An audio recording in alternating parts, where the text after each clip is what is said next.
Allô! Bienvenue à Crime de Bin, votre podcast de true crime préféré. Yeah! Je l'ai dit avant toi, excuse. Ouais, j'allais dire, c'était mon... Ah. C'est pas grave.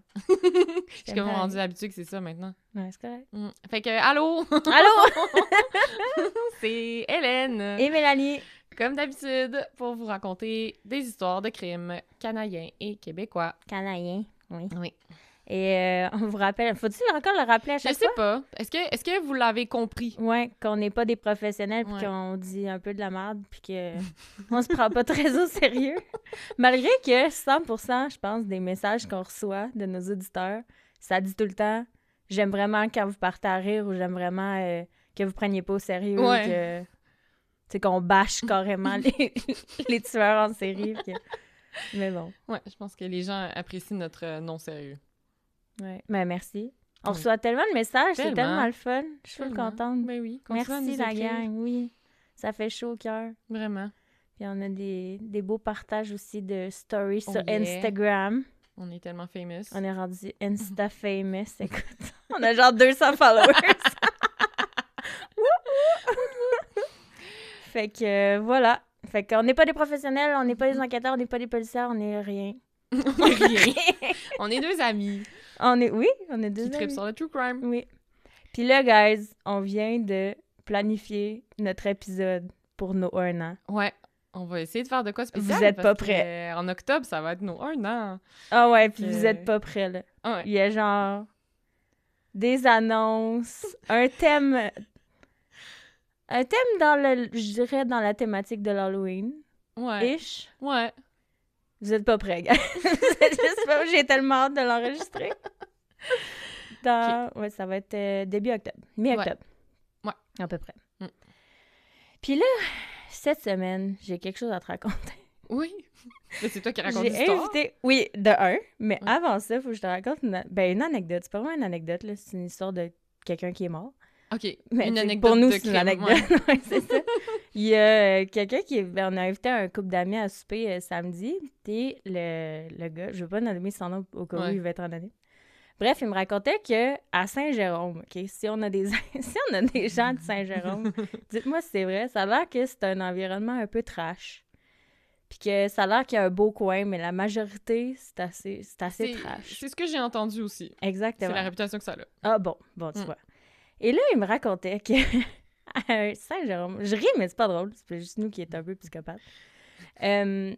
Genre, il y a quelqu'un dans sa famille, une femme, qui avait un magasin de arts and crafts, Ouais. genre des pinceaux, de la peinture, toutes ces affaires-là. Puis là, un soir, elle faisait son close. Puis il y a un grand homme, genre un baraqué, vraiment un gros baraqué qui se pointe dans le magasin, juste avant le close où elle allait fermer. Il est tard le soir, bref. Ouais. Puis tu sais, elle a comme un peu peur, stressée, puis il rentre dans le magasin, puis il bloque l'entrée ou le comptoir. Fait qu'elle peut pas vraiment sortir, tu sais. OK. Fait que là, le bonhomme, il dit j'aurais besoin de peinture. Fait que là, la madame, elle dit OK, ben, elle dit, tu sais, quel genre de peinture t'as besoin? Puis il dit straightforward, c'est pour peinturer un crâne. Oh. Fait que là, elle stresse. Fait comme, fuck, qu'est-ce que je fais? Je vous recommande la peinture à l'huile Ouais, pour les crânes. C'est Tu sais, vraiment mieux. Le gars, tu sais, aucune expression faciale, juste je veux peinturer un crâne. Fait que finalement, elle a vraiment été intelligente parce qu'elle a dit, elle est comme passée à côté de lui ou le comptoir, Mhm. parce qu'il était comme de dos à la porte d'entrée, tu sais, il bloquait la porte d'entrée. Puis elle a dit, viens, je vais te montrer. Puis elle l'a contourné, puis elle a ouvert la porte, puis elle a dit, tu peux aller dans la rue, il y a un autre magasin de peinture spécialisée. Elle a inventé de quoi, là. Puis elle a dit, ce magasin-là, il va plus t'aider que moi j'ai pas ce qu'il te faut. Puis là, le gars a fait comme, OK, chill. Puis il est sorti. Puis le lendemain, ou genre la semaine d'après, il y avait un article dans le journal que ce gars-là, il habitait dans la rue à côté, puis il venait de tuer son propriétaire. Il habitait dans un appartement, puis il avait tué son propriétaire, puis il avait ouvert son scalp, là, son cuir chevelu, son- là, ouais. puis il voulait peinturer son scalp. crâne. Ouais. Ça. Son scalp. Ouais, son scalp. Son scalp. En tout je cas, sais. whatever. Puis il voulait peinturer Oh ce my qu'il y avait God. dedans. On n'a jamais su pourquoi. Hein? La fille est genre là, j'ai peut-être échappé à la mort. C'est sûr qu'elle a genre barré la porte dès qu'il est sorti, là. C'est clair! Je trouvais ça tellement trash. C'est à Saint-Jérôme que ça se passe, ces affaires-là. Aïe, aïe. Je trouve ça vraiment drôle parce que depuis que, tu sais, notre podcast est de plus en plus écouté, merci beaucoup. Les gens, ils nous racontent vraiment des histoires trash. Fait que là, tu sais, après ça, moi, le samedi soir, faut que j'aille me coucher, faut que j'essaie de pas penser à ça. Puis quand il me l'a raconté, il a vraiment décrit des détails sur le gars, comment est-ce qu'il... à quoi il ressemblait et tout. En tout cas, c'était vraiment intense. Aïe, aïe. Fait que bref, c'est l'histoire du gars à Saint-Jérôme qui voulait peinturer un corps. Fait que voilà. C'était une bonne crime d'anecdote. Ouais. On peut pas vraiment appeler ça une anecdote. Parce qu'il y a quand même un gars qui est mort. Ouais. Une anecdote, c'est par définition, genre, Un fait divers. Ok, ça n'a pas de notion, genre, positif, négatif. Je sais pas. Maintenant. À suivre. À suivre. On n'est pas des professionnels de la langue non plus. Ben, je l'étais. Lol. Faut pas que tu le dises. Je fais plus ça. On fait plus ça. Je connais plus ça, les mots. Non. J'ai rendu une intello de l'informatique. Ouais. Donc, aujourd'hui, je te raconte la famille Jenkins. Oh! L'histoire de la famille Jenkins de l'Ontario. OK. Ils sont un peu... Il y a un wacko là-dedans. OK. J'essaie de penser si ça me dit de quoi, mais Je pour pense l'instant, pas. ça me dit rien. C'est une petite histoire douce, là. C'est pas... Ah ouais? Ouais. Comme ton affaire de massacre, là, dans le fond, une petite histoire relax ou... Non, ben plus relax un peu encore. Nos degrés de relax ne sont plus vraiment. En tout cas, bref. Donc, l'histoire va comme ci. Ça se passe dans la ville de Chatham. J'imagine que c'est comme ça que ça se prononce. C'est Chatham. Chatham. Chatham? Ouais. Ça fait partie de la municipalité de Chatham-Kent, dans le sud-ouest de l'Ontario, à peu près. OK. Puis c'est un endroit qu'on appelle une communauté endormie. Genre, ça doit être du monde beige, là. Sorry. Désolée, Chatham. Ça dit que c'est un endroit, il y a un très, très, très faible taux de criminalité. Fait que, genre, il se passe jamais rien à Chatham. Ouais. Bref. Je trouve ça vraiment drôle qu'ils appellent ça une communauté endormie. Bref. Donc, on est le 6 janvier 1998. Je spécifie parce que j'ai déjà raconté une histoire qui se passe en 1800. Oui. Donc, je spécifie que c'est en 1900. Oui, c'est important. À Chatham. 5 heures le soir, il y a un couple marié, Brian et Leslie Jenkins, obviously, qui arrivent à la maison. Là, ils rentrent à la maison, puis là, il y a comme pas de lumière d'allumée. Fait que là, ils cherchent leurs enfants. Ils ont 2 enfants, Jennifer, 18 ans, puis Mason, 20 ans. OK. Puis là, Leslie, elle remarque le sac à dos de Jennifer qui est près de la porte du sous-sol. Puis elle va jamais dans le sous-sol, fait qu'elle trouve ça un peu weird. Elle ouvre la porte pour voir si les enfants sont en bas. Elle descend, puis là, elle voit une grosse flaque de sang. Oh. Mais elle est comme pas sûre que c'est du sang. Faites de la peinture. Fait que là, elle regarde à sa gauche, puis là, elle voit quelque chose qui ressemble à un corps. Mais là, elle crie à son mari de descendre en bas. Elle monte, elle n'est pas capable de regarder rien. Fait que là, elle s'en va appeler le 911. Puis là, Brian descend les escaliers en courant pendant qu'elle appelle le 911. Puis là, dans l'enregistrement de son appel au 911 à Leslie, elle donne son adresse en premier. Okay. Ce qui est comme pas un réflexe que les gens ont en premier d'habitude. Mais... Oui, effectivement. Puis elle dit au répartiteur qu'elle pense qu'elle avait vu 2 corps qui ressemblaient à des adolescents. Mais vraiment pas sûre de ce qu'elle a vu. OK. Donc là, Brian descend les escaliers. Il est sous le choc. Il voit le corps de sa fille Jennifer de 18 ans qui gît dans une marée de sang. Puis là, au téléphone, alors que le répartiteur est encore en train de poser des questions à Leslie, là, Leslie, elle réalise, dû au cri de son mari, que c'est Jennifer, sa fille, qui était par terre couchée dans la flaque de sang. Puis là, je sais pas pourquoi je ris. Fait que là, elle dit « OK, je suis pas capable ». Fait que là, elle demande à Brian de prendre le téléphone. Brian décroche, puis là, il confirme que c'est Jennifer sur le sol. Il dit elle est sur le sol, le sang sort d'elle sans arrêt, mais il fait sombre, elle respire pas, elle est blanche, sa tête est couverte de sang, il y a pas de vie. » OK. Là, ils sont sous choc. Fait que là, le dispatcher, il demande à Brian puis Leslie s'il y a quelqu'un d'autre à la maison. Puis Leslie a dit « Ben, on a un fils de 20 ans, Mason, mais il est pas là. » On sait pas, il est... Mais elle avait peut-être vu 2 corps. Ben, elle est comme descendue tellement vite qu'elle sait pas qu'est-ce qu'elle a vu. Elle a comme réalisé plus tard que c'était sa fille Jennifer qui était là. Mais en fait, Moi, je me suis toujours demandé, quand t'appelles le 911, faut-tu que tu donnes ton adresse ou pas? Ils savent-tu t'es où? J'ai aucune Si vous idée. êtes répartiteur pour le 911, dites-le nous. Ben, je sais pas. Ah Mais bon? c'est parce En plus, qu'il y a avec plus des- personne qui a... Ah, mais en 1998, C'était des lignes fixes, fait que C'était c'est des peut-être lignes plus fixes, facile ouais. de savoir, mais tu sais, sur ton téléphone, ton cellulaire je maintenant, sais pas. Je c'est pas pense grave pas. de dire ton adresse en premier. Non, c'est pas grave, c'est Mm. juste drôle parce Ouais, c'est que un drôle de réflexe. t'as Ouais. pas ce réflexe-là. Genre, bonjour, Mélanie. J'habite au blablabla. Ma fille est morte. Ouais. Ouais, je sais pas. C'est une très bonne question. Mm. On fera des recherches. Donc, Jennifer, la pauvre Jennifer de 18 ans, elle a reçu 5 balles en tout. Elle a reçu 3 fois dans le côté de la tête, de la tempe à l'oreille droite, Eh. puis 2 fois dans la poitrine près du cœur. Elle Ok, est genre, très morte. Ouais, tu sais, la personne voulait pas manquer son coup, là. Exactement. Là, l'arme utilisée, c'était un fusil à coup de calibre 22. OK, je te dis pas ça parce que tu es une spécialiste des guns, obviously. Non! Mais c'est parce que c'est important de le dire, parce que c'est un gun que, à chaque fois qu'un coup qui est tiré, il faut que tu le recharges. Tu peux pas faire genre... ok. pou, pou, pou, pou, pou, pou. Comme une... Tu me sors ton carabine. expertise. Un shotgun. Ouais, ben je pense que c'est ça, une carabine. OK. En tout cas, je pense pas que c'est un fusil, là, un pistolet comme les policiers y ont. Ouais. mettons. Je pense que c'est un gros truc. Mm. Carabine. J'ai pas... Hey, laisse-moi donc le googler. Attends. Ma seule expérience, c'est genre... Fusil... Les jeux vidéo, tu sais, dans les jeux vidéo, quand t'as un shotgun, tu peux juste tirer comme un coup à la fois. Ah ouais, peut-être. Attends. Je suis en train de legit le googler. Ah ouais, c'est ça, regarde. C'est comme... Ah ouais, ça ressemble à... mon chum, Ouais, il un serait truc pas de fier de chasse, moi. Il là, essaie de genre. m'apprendre les guns. Ouais, on a des beaux passe-temps.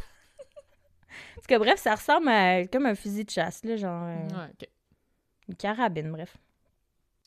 OK, donc... Carabine. Je démissionne. Je suis capable. Merde. OK, donc... Bref, fait que là, pendant... J'ai tout perdu mon fil d'histoire. Fait que là... OK, ça veut dire ça que pendant que Jennifer est en train de se faire tuer, Ouais. le tueur, il a rechargé le gun 4 fois en tout. Ouais. Tu sais, il avait le temps de le recharger à chaque fois. Mm. Fait que là, aussi, ils ont remarqué qu'il y avait une traînée de sang qui partait du salon en haut puis qui descendait les escaliers jusqu'au sous-sol. C'est-à-dire qu'elle aurait été tuée en haut puis qu'on l'aurait déplacée en bas. Pourquoi? À suivre. Fait que là, le lendemain matin, ils ont retrouvé Mason Jenkins.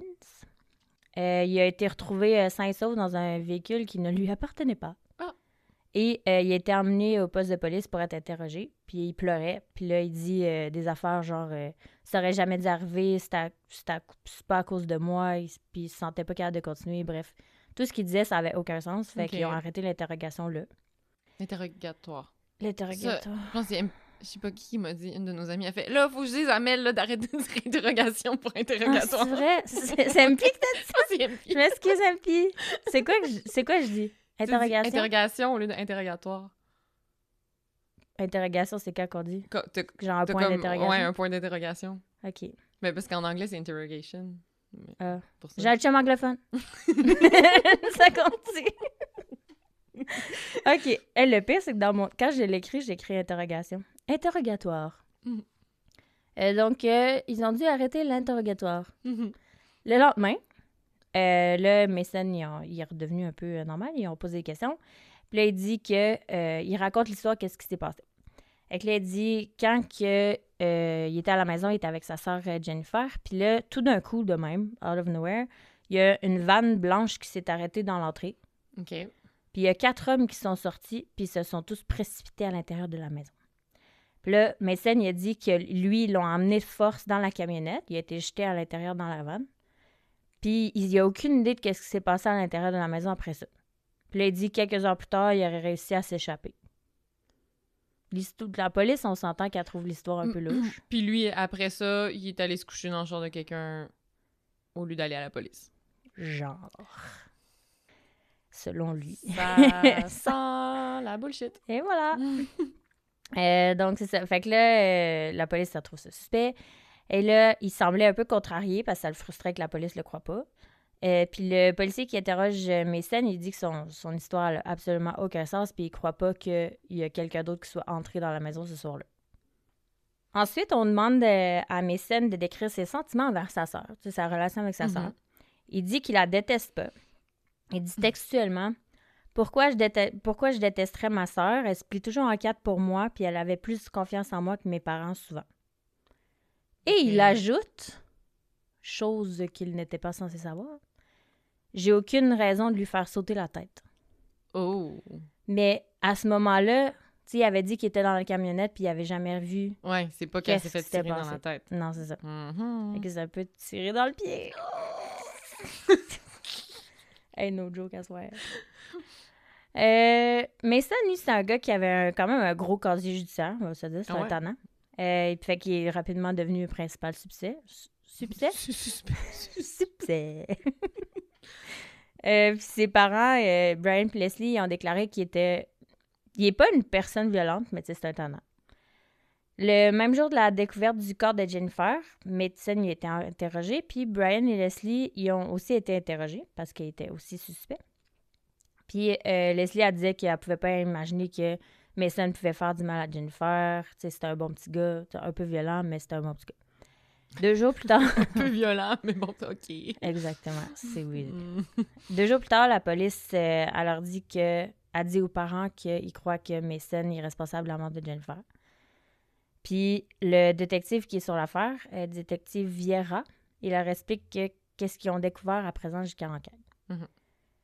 Fait que là, la chose qui était la plus louche, c'était la trace de sang qui indiquait que le corps de Jennifer avait été transporté du salon en haut sur une chaise à l'étage, jusque dans les escaliers jusqu'au sol.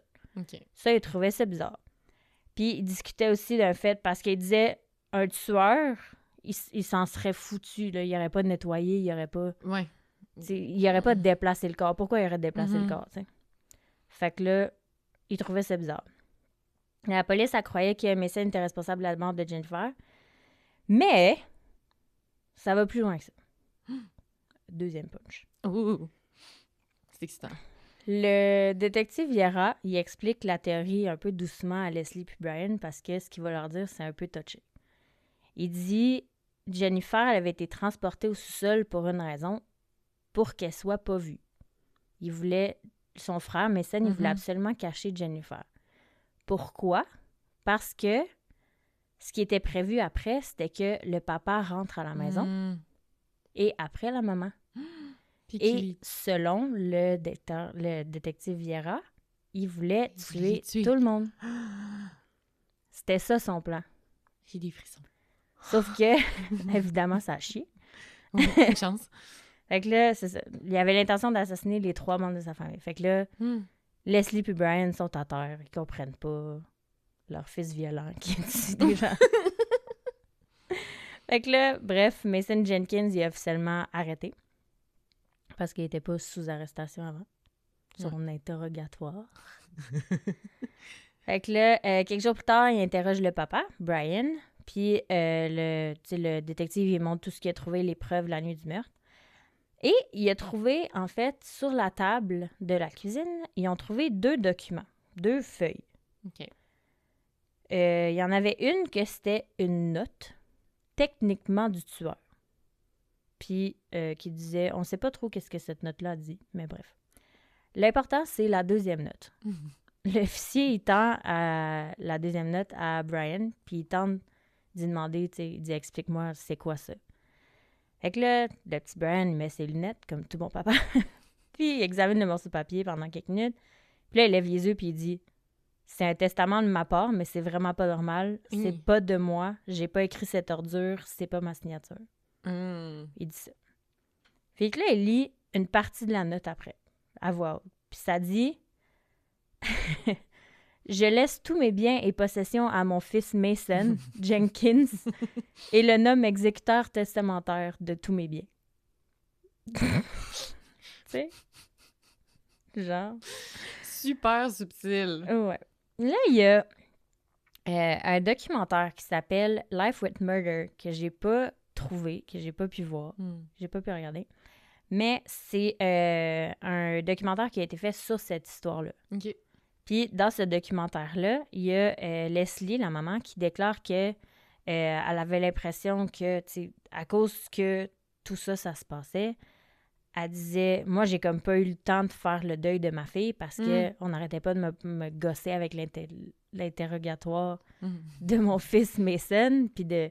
Fait qu'elle dit, j'ai même pas pu grieve ma fille comme il faut, tu sais. Fait que là, il faut de la peine. Fait qu'en tout cas, ça, c'est une partie importante du documentaire.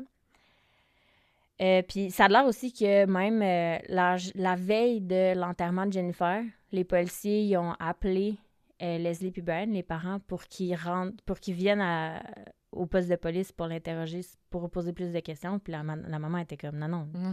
Elle a dit, moi, j'enterre ma fille demain, tu peux-tu me sacrer patience pendant 24 heures? Ça va attendre 2 jours. Oh, ouais, elle a dû se fâcher. Ça a l'air que c'était pas très respectueux. Puis elle a même dit à un moment donné dans le documentaire, ça a l'air que les policiers, ils voulaient y faire dire certaines choses quand elle était enregistrée pour pouvoir incriminer plus facilement Mason, pour pouvoir closer l'affaire plus rapidement.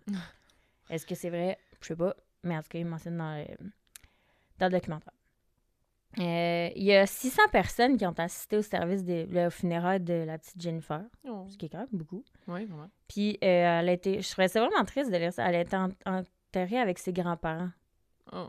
Genre, t'es pas censé être... Non. Comme là, avant tes parents. Puis, c'est ça. C'est vraiment triste. Une petite histoire sur Mason. Ouais. Mason, il avait toujours eu des problèmes. Dès son plus jeune âge, il a commencé à présenter un comportement antisocial puis il a été considéré comme manipulateur, contrôlant et difficile à gérer. The Dream Little Boy. À 12 ans, il y a eu une évaluation psychologique qui a été faite puis qu'il montrait que souvent, il montait ses parents l'un contre l'autre pour obtenir ce qu'il voulait ou pour éviter d'être puni pour son mauvais comportement. C'était vraiment manipulateur. Ouais. Exactement. L'évaluation a aussi expliqué que Mason était agressif envers ses parents puis qu'il agissait de manière méprisante et dysfonctionnelle. Exemple, un moment donné, juste pour prouver un point, il a fait pipi sur le plancher. À quel âge, mettons? Ben, c'était à 12 ans, cette évaluation-là. Fait OK. Tu sais, à 3 ans. Ouais, okay. non. Mais tu sais, à 12 ans. Genre, mon filleul d'1 an et demi qui fait pipi sur le plancher, c'est chill. Ça arrive. Puis c'est pas nécessairement pour prouver un point. Non, c'est ça. Mais on sait pas c'est quoi le point, mais en tout cas, ça a l'air... Il m'a pissé sur le plancher pour te le prouver. Bref. À 10 ans, il a volé la voiture de ses parents. 10 ans. Hein? Ce qui a valu d'être placé dans un foyer de groupe pendant les 2 années suivantes. Fait que de 10 à 12, c'est là qu'il a été évalué. OK, puis ouais. Puis ça, l'incident du véhicule volé, c'était le premier d'une longue série, ça a l'air. Fait que Mason, il avait vraiment un casier judiciaire intense. À 12 ans, il comptait 31 condamnations. Hein? Non, à 20 ans, rendu à 20 ans, ouais. quand ça s'est arrivé, l'incident de sa sœur, il y avait 31 condamnations. Quand même. Mais, malgré tout cela, Brian puis Leslie, ses parents, ils ont toujours été de son côté. Ils ont toujours... à chaque fois qu'il revenait à la maison, c'était à grand bras ouverts qui l'accueillait. Puis, ils ont toujours été de son côté. Ce qui a été vraiment beaucoup discuté dans la communauté. Les gens, ils tripaient vraiment pas que Brian et Leslie sont autant gentils avec leur fils qu'ils font amant partout. Quand il avait 16 ans, Mason il a été envoyé dans un centre de détention, encore. Puis il a été libéré pour bon comportement. Puis juste après sa libération, il a volé une voiture. Il a conduit vraiment dangereusement. C'est son classique. Ouais, c'est ça, il aimait ça, voler des voitures. Ouais, puis ça a l'air qu'il s'est trouvé dans une grosse poursuite de police, genre à grande vitesse puis tout. Puis ça a fini en accident. Les 2 policiers étaient super blessés, puis les 3 autos, ils étaient vraiment maganés, ça a l'air. Mais, après, à la cour, Leslie et Brian ils ont soumis une lettre au juge parce qu'ils avaient vraiment essayé de le mettre dans des programmes, leur fils, puis en tout cas, ça marchait pas. Fait qu'ils ont écrit une lettre au juge, puis là-dedans, ça disait « Notre plus grande crainte est qu'un jour, Mason se blesse ou blesse quelqu'un d'autre et qu'il soit alors trop tard. » On était en 1994 à cette date. Jennifer est morte en 98. Genre, y avait-tu raison? Il l'avait-tu collé? Oui. Fait que là, c'est ça, à 16 ans. À 17 ans, Mason il a été diagnostiqué TDAH. Obviously. Puis ce trouble-là, ça aurait pu expliquer des caractéristiques comme son incapacité à faire attention puis à se concentrer sur des tâches. Et toutes ces tendances impulsives, ça aurait été causé à cause du TDAH. À 19 ans, il dit lui-même qu'il a tenté de se suicider. obviously, ça n'a pas fonctionné. Ouais. Fait que son comportement criminel lui a continué, puis il est devenu pire. Puis il s'est retrouvé une fois en prison pour des chefs d'accusation comme la possession puis la conduite en état d'ivresse. Tu sais, c'est un... Puis là, il était rendu majeur, mettons? Ouais, il avait 19 ans rendu. Mm. Ouais, Ontario, c'est 19 ans, right? Mais pour l'alcool, mais tu sais, je sais pas si, à 18 ans, t'es peut-être jugé comme un adulte pour d'autres choses, tu sais. Mettons, Ouais, je sais selon pas. le système de justice. Je sais pas. MP. Vous nous direz les Ontariens. Les Ontariens! Et on a quand même du monde de Toronto qui nous écoute. Oui, c'est vrai. Ouais, vous nous direz ça. Donc là, le jour de Noël 1998, c'est 12 jours avant le meurtre de Jennifer. Mason a été libéré sous caution pour bon comportement encore. Puis, genre quelques jours après sa libération, il a déjà, Mason, enfreint plusieurs conditions de sa caution. T'sais, il n'a pas respecté ses couvre-feux, il s'est pas abstenu de consommer de l'alcool, en tout cas, il ne respectait rien. Il est même entré par infraction dans une ferme et il a volé un gun. J'allais dire un cochon! Un cochon! J'étais là, qu'est-ce qu'il y a sur une ferme? Qu'est-ce qu'il y a sur une ferme? Un cochon! Non, une carabine! Ah oui! On dit, je devrais pas crier. Excusez-moi pour vos oreilles. On était un peu dans le... Donc là, il a volé une carabine. Gosse, c'est fin. Et là, Mason, dans son délire, il continue de plaider l'innocence puis il maintient son histoire d'enlèvement des 4 gars de la vanne, la grosse bullshit. La couronne a présenté la théorie à laquelle les détectives avaient pensé en premier, que Mason avait l'intention de tuer Jennifer et ses parents. La preuve a été présentée sous la forme d'un témoignage médico-légal sur les traces de sang qui venaient du salon au sous-sol, en passant par l'escalier, et sur le testament, un peu à l'allure suspecte, qui léguait tous les biens de Brian et Leslie à Mason. Comme s'ils léguaient, ils ont 2 enfants, mais ils lèguent tout à Mason. Juste à Mason, ouais. Le plus fucked up des 2. La journée où il meurt, tu sais, ça serait sur la table par hasard. Genre, ah oui, avant de mourir, je vais écrire une petite... Oui, non.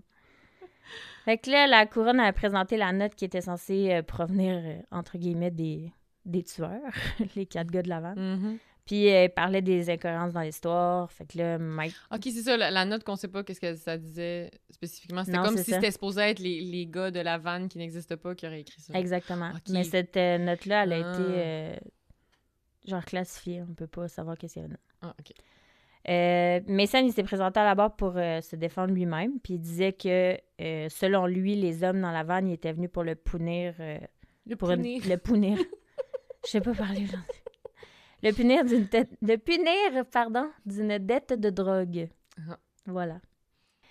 Et après ça, ça a l'air qu'il serait rentré pour le punir.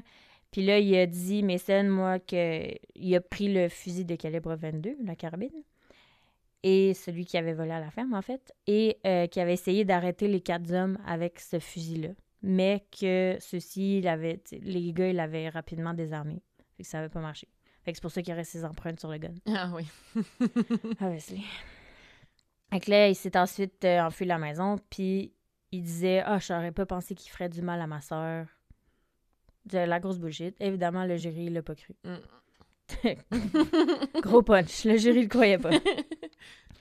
Donc, en 2001, tout ça, c'était en 98. Ouais. Donc, en 2001, 3 ans après le meurtre de Jennifer, Mason a été reconnu coupable de meurtre au premier degré et condamné à la prison à vie sans possibilité de libération conditionnelle avant 25 ans.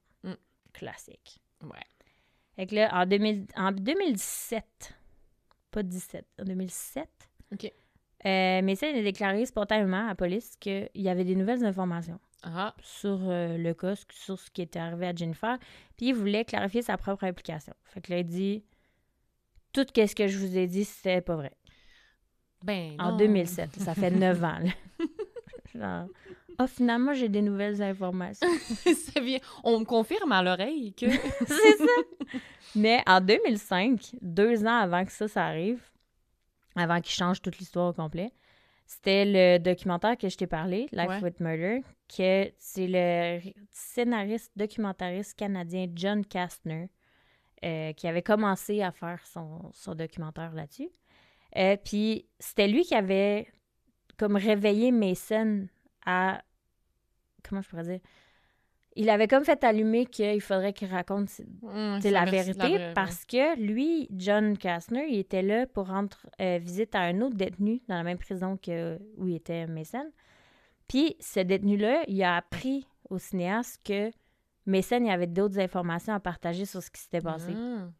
Fait que là, lui, fucking intrigué, comme « Oh my God! » Fait que là, il commence à travailler sur le... C'est à cause de ça qu'il a commencé à travailler sur le film Life with Murder. Qui est sorti, je pense, au printemps 2008. Et là, John, c'est vraiment lui qui a vraiment aidé au cas à résoudre le cas de Jennifer, en fait. Tout d'abord, John il a pu mettre la main sur une copie de la vidéo de la police qui montrait la famille Jenkins qui a été interrogée après le meurtre de Jennifer. Fait que là, il y avait toutes les informations. Puis, il a également été autorisé à assister à certaines des fréquentes visites de Brian et Leslie en prison à Mason. Fait qu'il avait le droit d'être là. Fait que pendant qu'il visitait avec les parents, il a comme vite compris que Brian et Leslie, ils avaient jamais discuté avec leur fils du meurtre de leur fille. Ah ouais, c'était comme, ce sujet n'existe pas. Puis lui était comme, ben what the fuck? Oh my God, c'est bizarre. Ça faisait 10 ans que Mason il était emprisonné, puis il avait le droit à ce moment-là de recevoir des visites familiales privées. Fait qu'il y a comme des petites... sur les terrains des prisons, ça a l'air, ben celle-là en tout cas. Il y avait comme un petit... Il appelle ça un chalet. Puis tu peux aller là avec ta famille, puis... Comme quand les visites conjugales là, dans des roulottes. Je savais que t'allais dire ça. J'étais sûre que t'allais dire ça. C'est tant ça qu'on voit dans les films. Exactement. Puis là, il y a une fois que Leslie, la maman, elle s'était rendue à la prison voir Mason toute seule parce que le papa, Brian, il avait des petits problèmes de santé. Et là, elle amène John, le cinéaste, avec elle. Puis là, elle était prête à poser des questions. Là. Okay. Elle voulait savoir qu'est-ce qui s'était passé puis pourquoi il avait fait ça. Fait que là, ils s'en vont dans le petit chalet qui est situé sur le terrain de la prison. Puis la prison, c'était une prison de sécurité moyenne. C'était lousse. Ils s'assient tous les trois à la table de la cuisine, puis là, Leslie, elle commence. Elle regarde Mason, puis elle dit d'abord... Elle commence avec le fait qu'elle dit « On sait que Jennifer a été abattue par plusieurs balles. Fait que là, Mason, il comprend qu'elle sait plus de détails qu'il pense. Mais tu sais, ça fait 10 ans qu'il est emprisonné, puis ils n'en ont jamais parlé. Aïe, aïe. Pas une fois. Fait que là, Mason, il réfléchit quelques minutes, puis là, il dit, et je cite... Ce qui s'est passé, c'est que je descendais les escaliers. J'avais le fusil sur le porte-manteau. J'ai posé la carabine sur le porte-manteau. J'ai frappé le fusil, puis le fusil est parti en avant. Quand j'ai attrapé l'arme, le coup il est parti. Donc, le coup... Elle dit c'était le coup initial. Après ça, il y a eu une série de... J'ai cherché un pouls. Il n'y avait pas de pouls. Elle respirait pas. Il y avait des choses... Il y a des choses dont je ne veux pas parler et des choses que j'ai choisi de ne pas me souvenir. Voilà, c'est tout. C'est ça qu'il a dit. Il a pas mentionné le fait qu'il y a eu 4 autres tirs puis que l'arme a été intentionnellement rechargée après chacun des coups. Ouais. Il n'en a pas parlé. Que le corps il a été transporté. Exact. Parce qu'il dit, c'était le coup initial, puis il dit, après ça, il y a eu une série de... Puis là, il arrête de parler. Puis après ça, il dit, j'ai cherché un pouls. Je cherche un... Tu sais, il est comme arrêté de... Il s'incriminait pas, là. Pour ça, il dit, j'ai des détails que j'ai choisi de pas me souvenir. Tiens donc. Fait que là, dans le film aussi, le Life with Murder, on voit que il y a la réalisatrice, je pense, qui était là aussi dans le chalet. Dans la roulotte. Ta roulotte. J'imagine. Ta roulotte à sexe. Oui. On demande à Mason ce qu'il pense de la théorie de la police, selon laquelle il avait l'intention d'assassiner toute sa famille pour leur argent. Parce que c'était ça qu'il avait laissé dans le testament. Puis Mason, il dit que il ne comprend pas trop. Il dit, je comprends pas pourquoi la police a croit ça, que je voudrais tuer ma famille pour son argent. Puis là, sa mère, elle le regarde, puis c'est la première fois qu'elle est un peu sèche avec, puis elle fait, ben, le testament. Le médecin il est comme, OK, ouais, maman, elle sait plus d'affaires que je pensais, là. Donc là, il s'est capoté. Voyons qu'elle saurait rien. Ouais. Puis là, il dit, d'après moi, ce que la police a trouvé étrange, c'est pas le testament, mais le fait que le testament, il déclare que tout ce qui vous appartient est légué à moi seule et pas à ma sœur. Mais c'est pas ça qui est whack dans l'histoire. Ouais, entre autres, c'est whack, mais tout est whack. C'est ça. Le testament, il disait que Leslie recevait tout dans le cas où Brian décédait en premier. Donc, si Brian décède, le papa, la maman reçoit tout. Mais si elle venait à décéder ensuite, ça disait, et je cite, « Je laisse tous les biens à mon fils Mason Jenkins et le nomme exécuteur testamentaire. J'espère qu'il divisera l'argent ou les biens de manière égale entre lui et sa sœur, Jennifer Jenkins, pour assurer leur bon avenir. » Tu vois que c'est un enfant qui écrit ça. Mais oui. Pas un enfant, mais ouais. Un jeune. Puis là, bien que Mason il dit que oui, il avait l'intention de partager l'argent, l'héritage avec Jennifer et tout, le testament, il lègue quand même rien d'autre. T'sais, il lègue tout à lui quand même. Il lègue absolument rien à Jennifer. Ouais. Ça dit juste « J'espère qu'il divisera l'argent comme ça. » Fait que là, bref. Dans une autre conversation séparée avec le réalisateur John, Mason, il dit que dans ses premiers entretiens à la police, là, il avoue, il dit « J'arrêtais pas de dire des mensonges. » Fait que là, John, il dit « Sur quoi t'as menti? » Puis là, Mason, il dit « Il y a tellement de mensonges que ce serait plus facile que je dise la vérité. » Genre, il est vraiment bizarre. Fait que là, il dit, là, il avoue. OK. Son plan, il avoue ça à John. Là. Il n'est pas devant la police, rien. Là. John, qui est le cinéaste, en tout cas. Son plan, c'était de tuer son père Brian quand ils étaient ensemble à la maison cet après-midi-là. Quand sa mère serait rentrée plus tard, il l'aurait tué aussi. Mais il a dit, pendant cette journée-là, il a passé l'après-midi avec son père, puis il a décidé qu'il ne pouvait pas le faire. Il avait changé d'idée. Il avait sûrement passé un bel après-midi père-fils. Fait qu'à un moment donné de l'après-midi, Brian a quitté la maison. Fait que le papa. Fait que Mason était tout seul. Puis là, Jennifer est rentrée de l'école. Puis là, c'est à ce moment-là qu'il était seul à la maison, Jennifer et Mason. Puis Mason, il s'est approché de sa sœur pendant qu'elle était assise sur une chaise dans le salon. Puis il aurait tiré dessus à 5 reprises. Puis il dit que Mason il aurait ensuite tiré le corps de Jennifer au sol, puis il dit « Je l'ai recouvert ». Il voulait la cacher. Fait que là, il a tout avoué. Mais c'est pas exactement ça qui s'est passé. OK. Puis il a aussi ajouté ça le semblait être la seule solution pour obtenir de l'argent à l'époque. Parce que lui, il était obsédé par l'argent, il voulait juste de l'argent. Puis c'était la seule solution. Il fallait qu'il tue tout le monde puis qu'il se fasse léguer tout. C'était ça. Je sentais qu'il habitait chez ses parents. Ouais.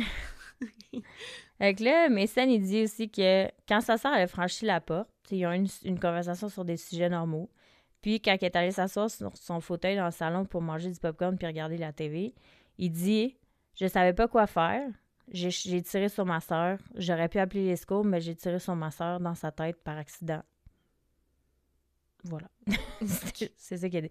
Ça veut dire qu'à chaque fois qu'il raconte l'histoire, c'est tout le temps différent.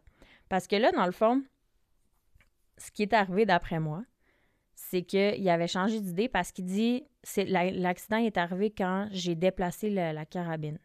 Fait que d'après moi, il y avait la carabine à l'intérieur. Puis là, il l'a pris dans ses mains.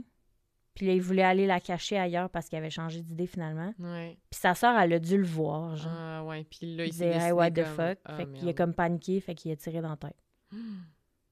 Ouais, ça aurait du sens parce que là, s'il avait changé d'avis, tu sais, finalement, je le ferai pas. Puis là, finalement, il tue sa sœur en premier. Ouais, c'est ça. Ça a comme pas rapport. Puis en plus, son plan, c'était il pensait que son père allait revenir en premier, puis après ça, sa mère, puis après ça, sa sœur. Mais c'est sa sœur qui est arrivée en premier, puis en tout cas, ça a pas marché. Puis lui, il s'est juste sauvé après. Exact. Tu sais, il n'est pas attendu ses parents, finalement. Non. Fait que là, Mason... Ben, en fait, tu vas voir dans l'histoire. Mason, il dit que quand il a tiré Jennifer, il dit elle gargouillait puis elle gémissait de douleur comme un animal blessé. Puis il dit, et je cite, « Je me suis retournée et j'ai vu le sang qui sortait du côté de sa tête. » Il dit qu'il voulait arrêter la douleur pour sa sœur, fait qu'il a tiré une deuxième fois. Il dit « J'ai continué à charger l'arme et à vouloir que ça s'arrête. C'est fait. J'ai tourné la tête. J'ai même pas regardé. » Ça veut dire que quand il a tiré les 3 fois dans la tête, il regardait. Puis là, il était comme plus capable. Fait qu'il a retiré les 2 autres fois. Puis c'est là les 2 dans la poitrine. Ça, selon moi, c'est mon analyse. Fait que c'est ça. Puis Mason, tu sais, Louis, il jouait un peu le... Tu sais, il était confus. Il voulait pas faire croire que... En tout cas, il était vraiment confus. Tout ce qu'il disait, ça n'avait aucun sens. Puis il disait qu'à ce moment-là, ça lui semblait plus probable de dire que c'était quelqu'un d'autre qui l'avait fait. Ça lui semblait rationnel à l'époque de mettre la faute sur un étranger. Sur 3 étrangers en vanne blanche. 4. Fait que là, il disait ensuite qu'il a déplacé le corps de Jennifer du salon au sous-sol pour rendre l'accident plus crédible. Ouais. Et ça correspondrait plus à son histoire avec les 4 gars qui s'étaient fait dans sa tête.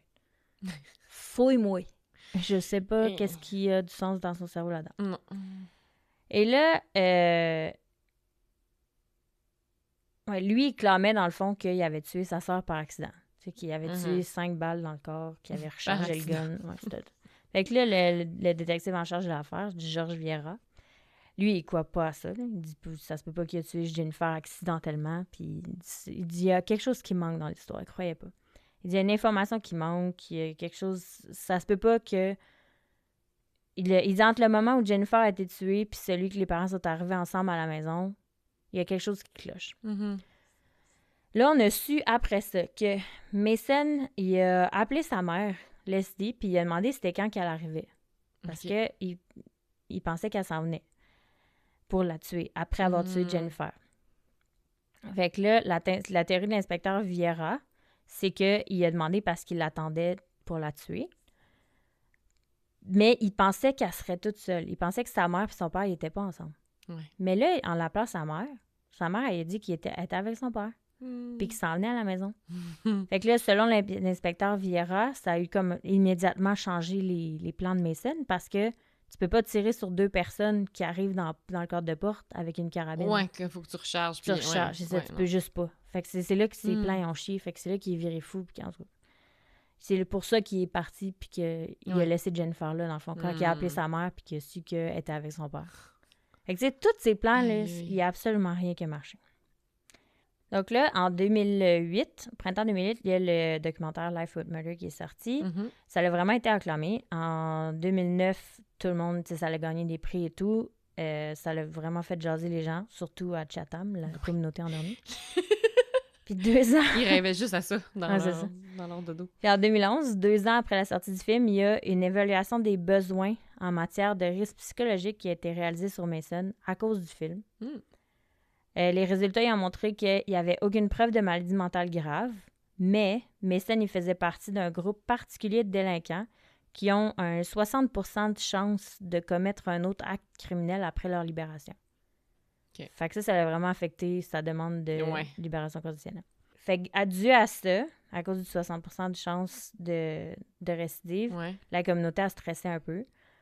D'ailleurs, en 2013, il y a la grand-mère de Mason qui est décédée, puis il s'est vu accorder une permission spéciale pour sortir de la prison puis y aller. Ce qui a déjà stressé les gens. En 2014, il est retourné devant le tribunal pour demander une libération conditionnelle anticipée parce qu'il y a une clause qui s'appelle la clause de la dernière chance. Ça, c'est un article du Code criminel qui permet aux délinquants qui purgent plus de 15 ans avant d'être admissibles à leur libération conditionnelle, ils peuvent demander une réduction de cette période-là. Dans sa décision, la juge a dit que c'était vraiment difficile de conclure que Mason y avait des remords. Ça a dit qu'il semblait avoir adapté chaque mise à jour de son histoire durant... On est rendu en 2014, 198. Ça fait 15 ans. Il dit, à chaque fois qu'il a modifié son histoire, c'était tout dans son propre bien-être à lui. Il minimisait tout le temps sa culpabilité, puis elle disait aussi que Mason il continue d'être motivé par son propre intérêt, puis qu'il manipule les circonstances pour obtenir le meilleur résultat possible pour lui-même. Donc, la demande de Mason a été rejetée à cause de cette juge-là. En 2016, il y a le papa qui est décédé, Brian Jenkins, à l'âge de 67 ans, parce que l'histoire de son fils, ça l'a rendu fou. Il a perdu, au fil des ans, il a perdu 100 livres. Il a développé du diabète vraiment intense. Fait que là, Mason, il a encore eu une permission spéciale pour sortir de la prison, pour aller au funérailles de son père, ce qui a vraiment frustré la communauté.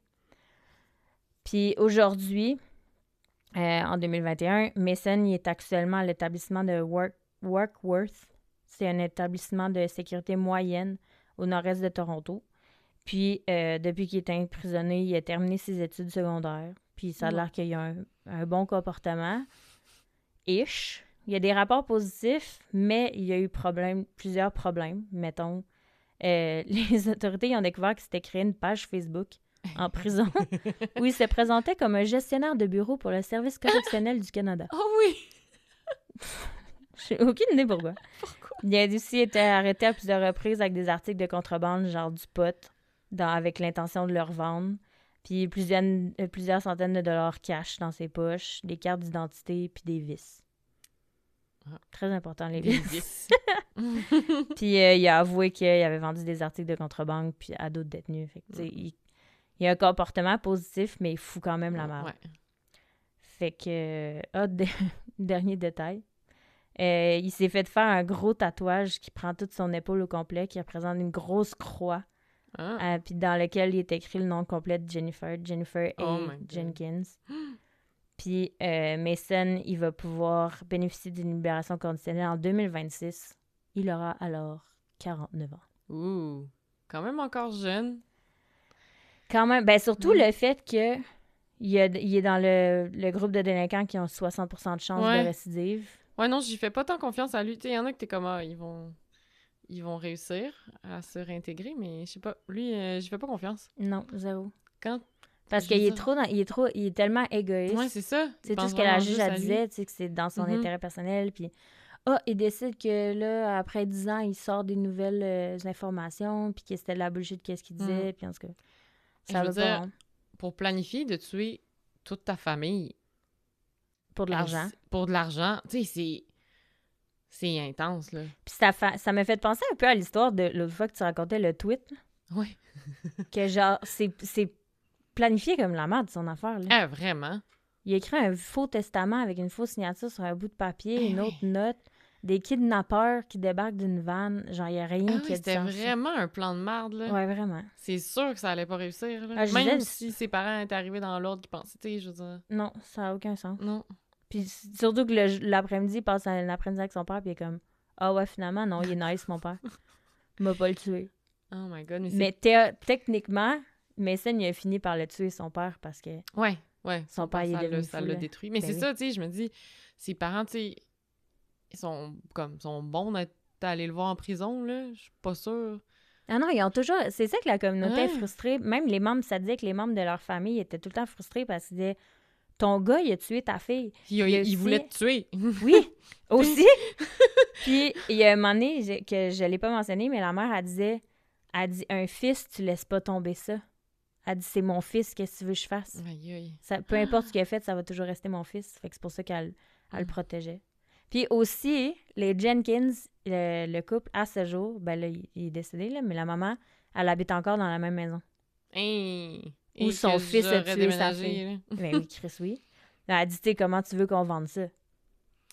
J'avoue que ça va être plus difficile de trouver un acheteur, mais il y en a que ça leur dérange pas, là. Ouais, non, c'est ça. Moi, mes parents, leur maison, il y a quelqu'un qui s'était pendu dans le salon. Pour vrai? Ouais. Mais ils l'ont acheté pareil. Mais pas, genre, pas les gens de qui ils l'ont acheté. L'autre d'avant. OK. Les autres propriétaires mais d'avant. quand même. Je sais pas si j'achèterais, moi. Ben, je sais pas. Ça fait genre 20 ans qu'ils habitent là, puis ils sont bien contents. Là. Ouais. Genre, il n'y a jamais rien qui est arrivé. Mais quand même. Mais non, je sais pas. Mais c'est la mère, là, je la trouve un peu... Ouais. Tu sais, il disait non, c'est notre maison, puis il dit ça fait depuis 1981 ou 1989, je pense qu'ils habitaient là. Puis on veut pas la vendre, c'est chez nous. Puis de toute façon, ce serait impossible à vendre. Fait qu'elle habite encore là. Aïe. Mais tu sais, elle, la mère, son mari est mort, son fils est en prison, puis sa fille est morte à cause de son fils. Ouais. Pauvre petite. Je ris, mais c'est pas drôle. Non. Parce que, ouais, c'était une petite histoire légère. Oh, ouais, légère. Un petit massacre entre frères et sœurs. Ouais, classique. Je l'ai vraiment. Ma sœur, si t'écoutes, fais-moi pas chier. Ma sœur, je t'aime. Moi, je suis là, puis je la menace. Chacun ses relations. Sœur et sœur. Je l'haïs quand même vraiment, le gars. Ouais, c'est vraiment une merde. Ouais, genre, vraiment. Ouais. En tout cas, bref. Il est en prison, puis il va y rester parce que... Ouais. Ben, jusqu'en 2026. Ouais. Mais après ça, ben, c'est sûr qu'il va être surveillé et tout, là. Mais check bien la communauté. C'est sûr, Ouais. la communauté de Chatham, elle va se révolter le jour qu'il va sortir. Ils laisseront pas revenir à Chatham. C'est sûr que non. Il va falloir qu'il aille ailleurs. Non. Mm. Ben, comme Carla Homolka, qui elle n'a pas pu revenir. Là. Il va venir se cacher au Québec, comme Carla. Ouais. Ouh, à Salaberry de Valleyfield. Ouais. Je sais pas si c'est encore là. Je sais pas. Faudrait faire des recherches. Dites-nous, les gens de Salaberry de Valleyfield. Ouais. Elle est peut-être à Saint-Jérôme. C'est là que ça se passe. Elle a un magasin de peinture. C'était elle, la fille de l'histoire. Le gars, il rentre pour avoir de la peinture pour dessiner un crâne, puis elle genre là, m'a dessiné le crâne, moi. Non, mais elle violait des gens. Elle pourrait pas violer le gros baraquet. Non. Ou elle violait sa sœur. Du bon monde. Ouais, du bon monde. Bref, voilà, c'était mon histoire de cette semaine. Yes, merci. T'as-tu un avant-goût pour dans 2 semaines? Oui. Oh!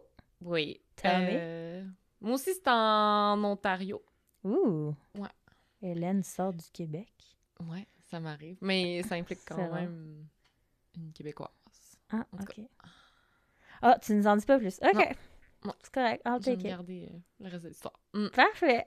Bon, ben, merci beaucoup de nous avoir écoutés encore une fois. Oui, merci. Continuez à nous écrire sur Instagram, Facebook. On a notre Gmail. C'est quoi donc? Crime de podcast à gmail.com.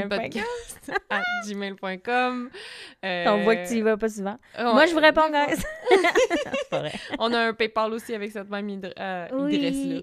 La même adresse. Si jamais vous voulez c'est nous vendredi encourager. soir, écoute. Oui, la semaine était longue, pas vrai? On a plus de cerveau. Non. Il est quelle heure? Il est genre 7 heures, on est crevé. C'est l'heure d'aller se coucher. Hein? Ouais. Bon. Fait que écrivez-nous, on aime vraiment, vraiment, vraiment, vraiment ça vous lire. Oui, c'est vraiment gentil. Vous pouvez nous dire qu'on est débile, vous pouvez nous dire qu'on n'est pas des professionnels. Ouais, vous pouvez nous dire qu'on est bien folle. Sacrément. Ah boy. Bon. Help! Venez me chercher quelqu'un. Bon. Fait qu'on se voit dans 2 semaines. Oui. À la bine prochaine. Ah! Je l'ai dit! Bye! Bye!